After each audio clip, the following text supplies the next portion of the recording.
जय गोपाल भांड।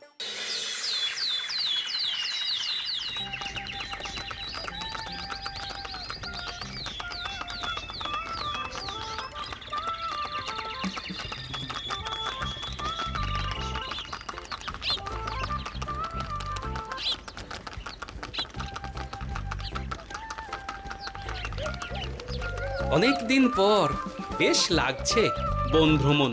মাঝে মাঝে কাজের ফাঁকে এইসব জায়গায় এলে মন খুব ভালো লাগে। শুদ্ধ বাতাস, মাটির সোনা গন্ধ, পাখির কলতান, আহা।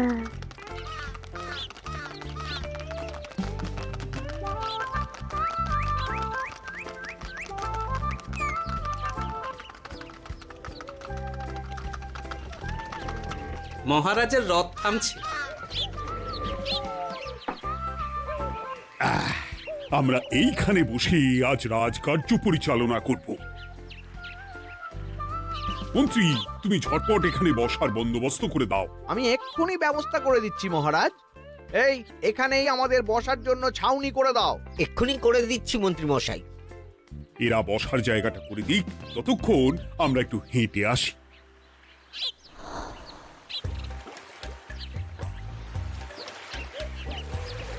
সকালবেলা হাঁটা শরীরের পক্ষে খুব ভালো মহারাজ।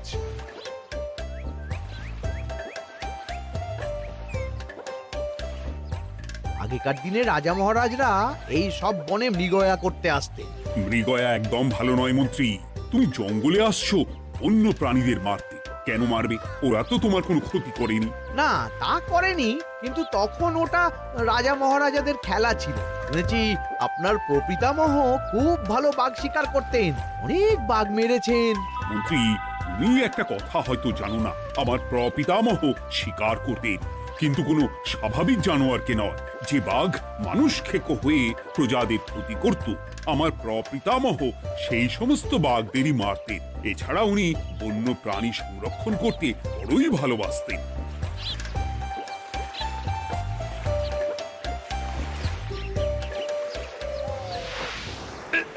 উফ, এটা আবার কি? এই এটা আবার কোথা থেকে উড়ে এলো? কোথাও তো ঝড় হাওয়া কিছুই নেই।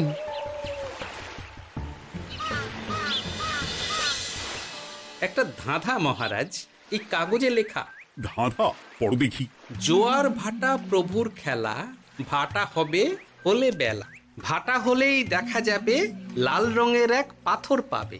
নদীর ধারে গর্ত করে যত্নে সাজাই কলস ভরে।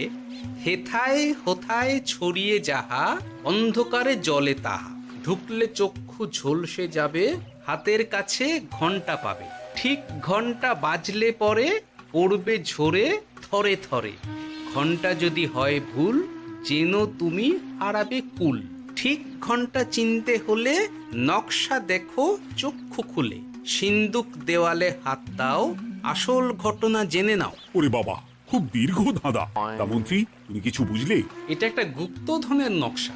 এর মধ্যে গুপ্তধন কোথায় আছে তার একটা ধারণা দেওয়া আছে। গুপ্তধন? ওটা আমাকে পেতেই হবে, পেতেই হবে। দেখি দেখি একবার কাগজটা দাও। গোপাল, কাগজটা আগে আমার হাতে দাও, দেখি ভালো করে। এখন নদীতে জোয়ার চলছে গোপাল। একটু পরেই ভাটা শুরু হবে। হ্যাঁ, ভাটা না হলে কিচ্ছু বোঝা যাবে না। এখানে স্পষ্ট লেখা আছে, ভাটা হলেই দেখা যাবে লাল রঙের এক পাথর পাবে। তার মানে আমাদের ভাটা হওয়া পর্যন্ত অপেক্ষা করতে হবে। না, সময় নষ্ট না করে ধাঁধাটার সমাধান করতে শুরু করি। ভাটা হলে একটা লাল রঙের পাথর দেখা যাবে, এই পর্যন্ত পরিষ্কার আছে। বুঝতে হবে ওর পর থেকে। পড়ো গোপাল, চলো আমরা সবাই বুদ্ধি লাগাই। নদীর ধারে গর্ত করে যত্নে সাজাই কলস ভরে। এটার অর্থ, ধাঁধাটা মাথায় বসিয়ে নিয়েছি, এবার কে কি বলবে সেটা শুনতে হবে। চলো গোপাল, আমরা ধাঁধা যেমন যেমন বলেছি তেমন তেমন ভাবেই চলি। চলুন মহারাজ, এখন আমাদের দেখতে হবে লাল পাথর। কোথায় আছে লাল পাথর? চলো চলো সবাই, চোখ কান খুলে আমরা নদীর পাড় ধরে হাঁটি। আমি একটু তফাতে হাঁটি। গুপ্তধন আমাকে একা পেতে হবে। ভাটা হলেই দেখা যাবে লাল রঙের এক পাথর পাবে। আমাকে চোখ কান খোলা রাখতে হবে। লাল পাথর, নদীর চড়ায় লাল পাথর দেখতে হবে। লাল পাথর, লাল পাথর। ওটা কি? তো এই তো লাল পাথর, লাল পাথর।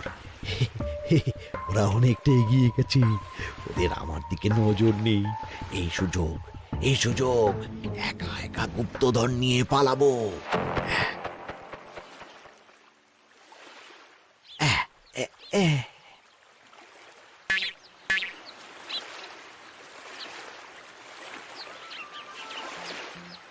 কি গো, আমরা তো হেঁটেই চলেছি, লাল পাথর তো কই দেখতে পাচ্ছি না। আরেকটু হাঁটতে হবে মহারাজ, গুপ্তধন বলে কথা, ওকে আর সহজে ধরা দেয়? সেটা অবশ্য সঠিক কথা।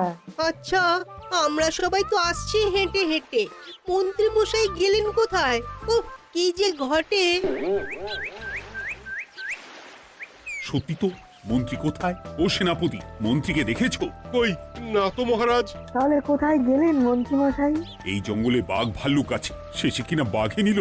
হায় হায় হায়, মন্ত্রী গিন্নির কাছে আমি কি মুখ দেখাবো? হুম, বাঘ ভাল্লুকের পেটে যাবার লোক তো মন্ত্রী মশাই নন। ও গোপাল, কি ভাবছো? কিছু তো একটা বলো। এখন আমাদের মন্ত্রী মশাইকেই খুঁজতে হবে। তবে মন্ত্রী মশাই বাঘ ভাল্লুকের পেটে যায়নি। তুমি নিশ্চিত হচ্ছ কি করে? অত পেঁচালো মানুষকে বাঘ ভাল্লুক গন্ধ শুকেই ছেড়ে দেবে, হজম করতে পারবে না। না না না, এখন রসিকতা করার সময় নয়, আমাদের মন্ত্রীকে খুঁজে বার করতেই হবে। কোথায় গেল মন্ত্রী? চলো চলো, গুপ্তধন মাথায় থাক, চলো মন্ত্রীকে খুঁজি। আহ, মন্ত্রী কোথায় গেল কে জানে। একবার পুরো ধাঁধাটা ঝালিয়ে নি। ভাটা হলেই দেখা যাবে লাল রঙের এক পাথর পাবে। ভাটা হয়েছে, লাল রঙের পাথরের মাথায় চাপ দিয়ে গুহার মুখও খুলেছি। এবার এবার নদীর ধারে গর্ত করে যত্নে সাজাই কলস ভরে। এটাই তো ঠিক বুঝতে পারছি না।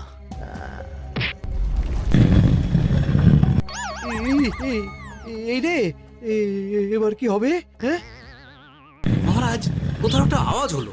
এই, আওয়াজটা কোন দিক থেকে হলো? চলুন সামনে এগিয়ে যাই। আমার মনে হয় আওয়াজটা সামনের দিক থেকে এলো। আমারও তাই মনে হলো। তবে কি মন্ত্রী মশাই লাল পাথরের হদিশ পেয়ে গেছেন? আমাদের চোখে পড়লো না, অথচ মন্ত্রী মশাইয়ের চোখে পড়ে গেল।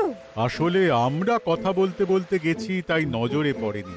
মন্ত্রী মশাই একা একা আমাদের পেছন পেছন আসছিলেন। উনি ইচ্ছে করেই আমাদের পেছনে পেছনে আসছিলেন। নিজে একা গুপ্তধন নিয়ে যেতে চেয়েছিলেন, এখন কোথায় আছেন কে জানে।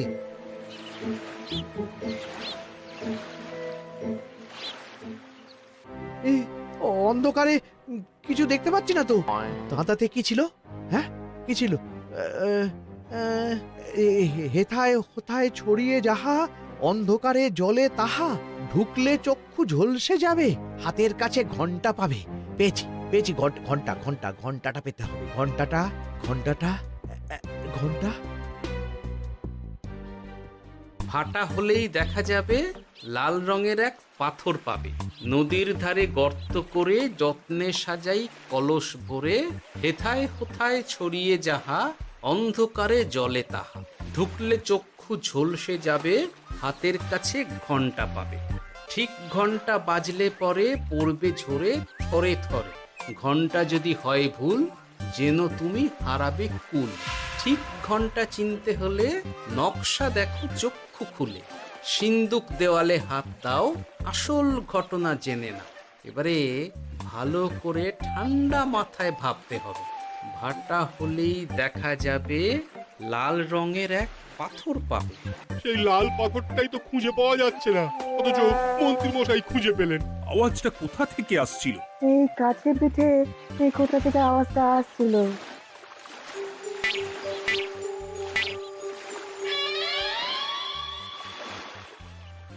এই তো, এটাই মনে হয় সেই লাল পাথর। একটু নাড়িয়ে চাড়িয়ে দেখি তো কিছু হয় কিনা।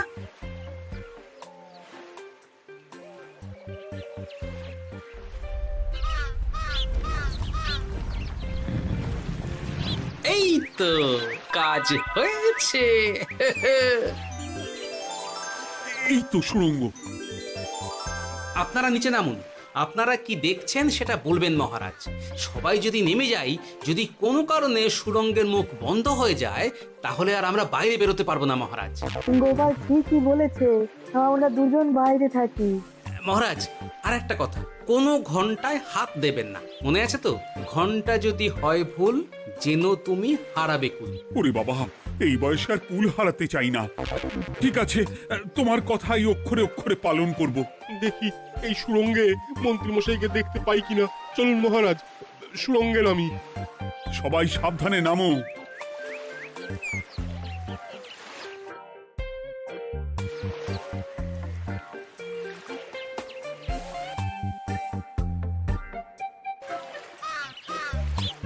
মহারাজ, ওখানে কি কি দেখতে পাচ্ছেন? ওখানে কি মন্ত্রী মশাই আছেন? না গোপাল, মন্ত্রীকে এখনো দেখতে পাইনি। শুধু আমি এখানে অজস্র পাথর দেখতে পাচ্ছি। পাথরে পাথরে ছয় লাভ, ছোট বড় অজস্র। পাথরগুলো বড় অদ্ভুত, কিরকম কিরকম মানুষ মানুষ করুন। লম্বা বেটে হরেক রকম। মানুষ মানুষ গরম, সেটা কি রকম? আর কিছু? কোনো কলসি কি দেখতে পাচ্ছেন? কলসি তো দেখতে পাচ্ছি না। মহারাজ, কলসি থাকতেই হবে, কারণ ধাঁধায় লেখা আছে, নদীর ধারে যত্ন করে যত্নে সাজাই কলস ভরে। গর্তটা আসলে হলো সুড়ঙ্গ, কিন্তু কলস। মহারাজ, মহারাজ, এইদিকে এইদিকে একটা কলসের মতো কি যেন আছে। এইদিকে আসুন, এদিকে এদিকে। হ্যাঁ গোপাল, দেখতে পেয়েছি। এবার আমি যেরকম যেরকম বলবো সেই রকম সেরকমই করবেন। আমি বিজ্ঞানীকে নদী থেকে জল তুলে পাঠিয়ে দিচ্ছি। পাত্র কোথায় পাবে? আমাদের জল খাবার যে পাত্র আছে সেটা আনতে লোক পাঠাচ্ছি। ঠিক আছে। শুধু একটা কথা বলছি, আপনারা কেউই সুড়ঙ্গের ভেতরে কোনো কিছুতে হাত দেবেন না। কেন গোপাল? সব পরে বলবো, এখন আমি যা বলছি সেটা শুধু মনে রাখুন। সুড়ঙ্গের ভেতরে কিছুতে হাত দেবেন না। ঠিক আছে। প্রহরী, তুমি যাও, যেখানে আমাদের বসবার আয়োজন করা হয়েছে সেখানে গিয়ে একটা জলের পাত্র নিয়ে নদী থেকে জল ভরে নিয়ে এসো। গোপাল, মন্ত্রীমশাই কোথায় গায়েব হয়ে গেলেন? কোথাও গায়েব হয়ে যাননি বিজ্ঞানী, কোথাও গায়েব হয়ে যাননি উনি। উনি ওই সুড়ঙ্গের ভেতরেই আছেন। কিন্তু কেউ তো ওনাকে দেখতে পাননি। সম্ভবত পাথর হয়ে আছে। এখন কিভাবে পাথর হয়েছেন সেটা তো আমি বলতে পারবো না। সবটাই স্বপ্নের মতো লাগছে। ঠিক যেন স্বপ্নের মতো লাগছে। এই জীবনে সুরঙ্গ দর্শন হয়ে গেল।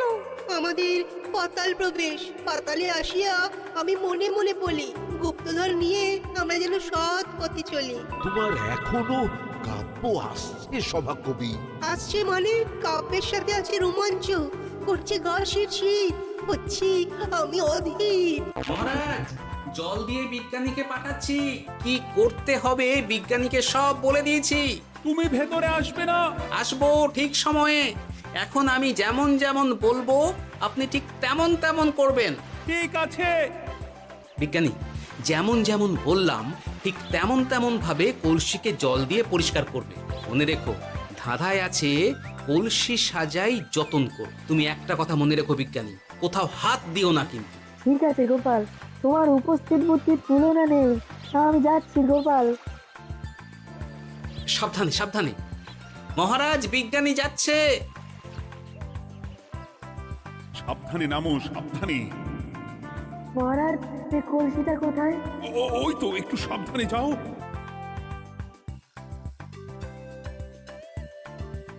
বিজ্ঞানী, কলসির দেখা পেয়েছো?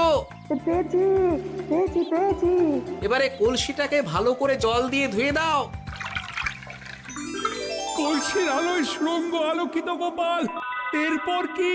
ভালো করে দেখুন মহারাজ, কোথাও ঘন্টা দেখতে পাচ্ছেন কিনা। ঘন্টা?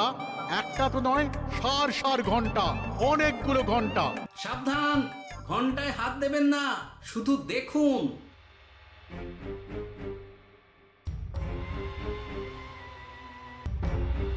মহারাজ, আমরা গুপ্তধনের খুব কাছে চলে এসেছি।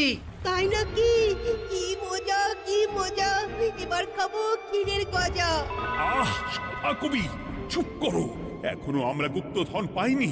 আমার মুখে দাঁড়িয়ে সবগুলো তারা আঁকা। বিজ্ঞানী, কোনো ঘন্টায় চাঁদের নকশা করা আছে কি? একটু দেখে বলো না। আমি আতস কাজ নিয়েই দেখছি, সব ঘন্টাতেই তারা আঁকা।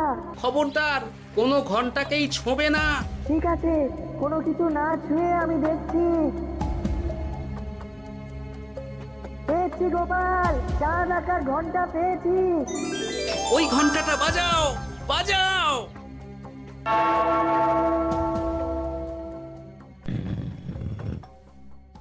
গুপ্তধন পেয়েছেন মহারাজ? বাঁচাও বাঁচাও বাঁচাও। বাঁচান মহারাজ, বাঁচান বিজ্ঞানী, মহারাজ, মন্ত্রীর গলা পাচ্ছ না? মহারাজ, আমি পাথর হয়ে আছি, আমাকে মানুষ করুন মহারাজ। তুমি তো মানুষই ছিলে, হঠাৎ করে পাথর হলি কেন? মহারাজ, গুপ্তধন পেয়েছেন? পেয়েছি, তার সাথে মন্ত্রীকেও পেয়েছি। মন্ত্রী এইখানে কোথাও পাথর হয়ে দাঁড়িয়ে আছে। দাঁড়ান মহারাজ, এবার আসছি। সাবধানে এসো। আমি ভেতরে যাচ্ছি, বুঝলে? যদি কোনো কারণে দেখো পাথরটা গুহার মুখটা আটকে দিয়েছে, অমনি তোমাদের কাজ হলো পাথরটাকে ছুঁয়ে ফেলা, বুঝলে? ঠিক আছে গোপাল দাদা। আমার মনে হয় বিপদ আর কিছু ঘটবে না, তবুও সাবধানের তো মান নেই। ঠিক আছে, তুমি নিশ্চিন্তে ভেতরে যাও। বাঁচাও, আমাদের বাঁচাও, আমাদের সবাইকে মানুষ করুন। আমাকে মানুষ করুন মহারাজ। আপনাকে তো মানুষ করা হবে মন্ত্রী মশাই। আগে বলুন, আপনি পাথর হলেন কি করে? ও, মনে পড়েছে, ধারার শেষ লাইন, সিন্দুক দেওয়ালে হাত দাও, আসল খবর জেনে না। সত্যি গোপাল, তুমি না থাকলে এই এত কিছু আমাদের সবার কাছে অজানাই থেকে যেত।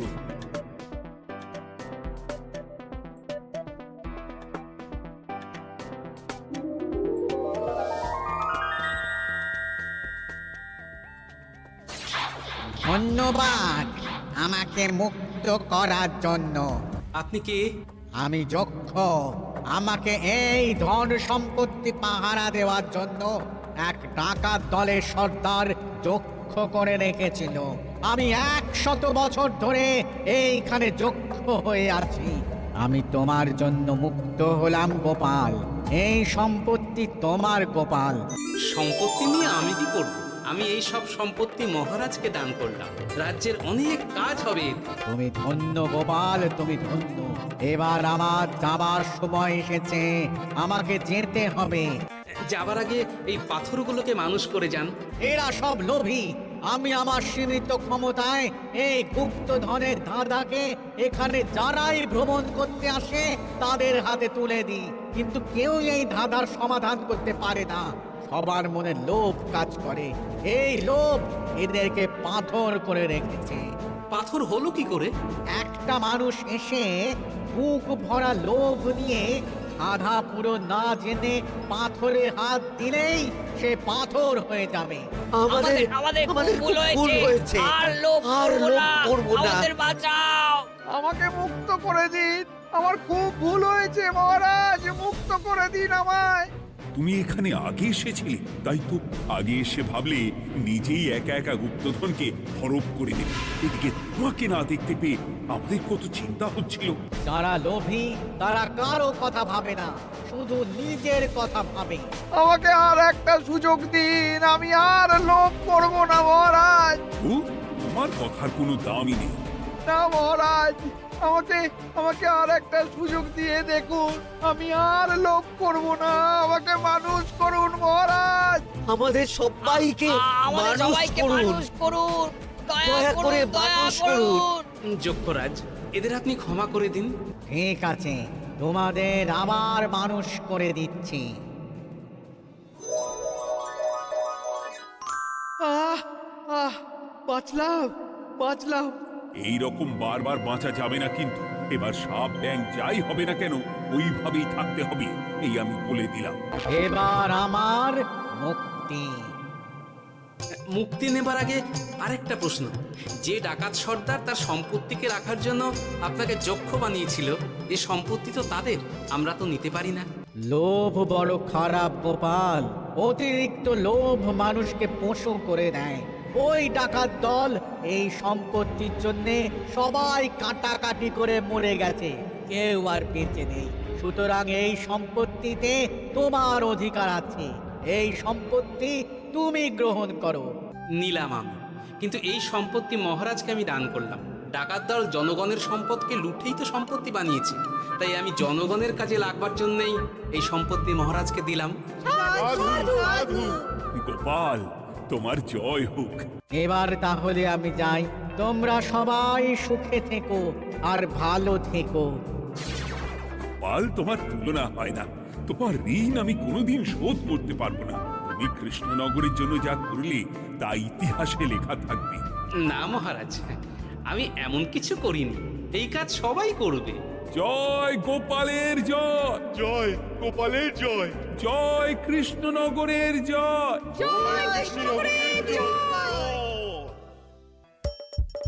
হাসির রাজা, জ্ঞানের রাজা, রসিক রাজা।